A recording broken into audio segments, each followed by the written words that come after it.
একটু জোরে বলেন ভাই। হ্যাঁ, ধন্যবাদ। আমাদের গোয়েন্দা তথ্যের ভিত্তিতে আমরা আজকে একটা যৌথ অপারেশন পরিচালনা করি। আমাদের সাথে আমাদের সেনাবাহিনী, আনসার, আমাদের প্রশাসনের ভাইয়েরা, তারপর হচ্ছে মাদকদ্রব্য নিয়ন্ত্রণ অধিদপ্তর সহ আমরা একটা অভিযান পরিচালনা করি। অভিযান পরিচালনার ফলে আমরা এখানে কিছু আনঅ্যাটেন্ডেড মাদক পাই, গাঁজা পাই, আর সেই সাথে হচ্ছে যে কি আমাদের একজন ওয়ারেন্টের আসামি পাই।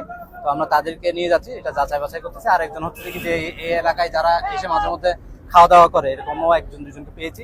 তাদেরকে আমরা আপাতত নিয়ে যাচ্ছি, যাচাই বাছাই করে পরবর্তীতে আমরা ব্যবস্থা নিই। ওয়ারেন্টি আসামি যারা, তারা বলছে তারা জামিনে বের হয়ে আসছে 2 দিন আগে, সেক্ষেত্রে কি তারা কি কোনো কাগজপত্র দেখাতে পেরেছে? হ্যাঁ, আমরা রিকল এখনো পাই নাই। যদি রিকলের কাগজ পাই তাকে অবশ্যই আমরা হচ্ছে কি আবার এখানে দিয়ে যাবো। এই ধরনের অভিযান আপনারা মানে কয়দিন পর পর করেন বা পরিস্থিতির সামনে কি কি করতেছেন? আপনারা জানেন বেদেপল্লী নিয়ে আমাদের এখানে সবারই অনেক কনসার্ন ছিল। অনেকদিন ধরে আপনারা নিজেরাই হচ্ছে যে নিউজ পেপারে লিখতেছেন এই বিষয়ে। সো এখন আমাদের আগে থেকে কন্টিনিউয়াস মনিটরিং ছিল, এখন আমরা আরো ইন্টেন্সিভ মনিটরিং করব এবং হচ্ছে কি নিয়মিত এই অভিযান পরিচালনা করবো। ধন্যবাদ।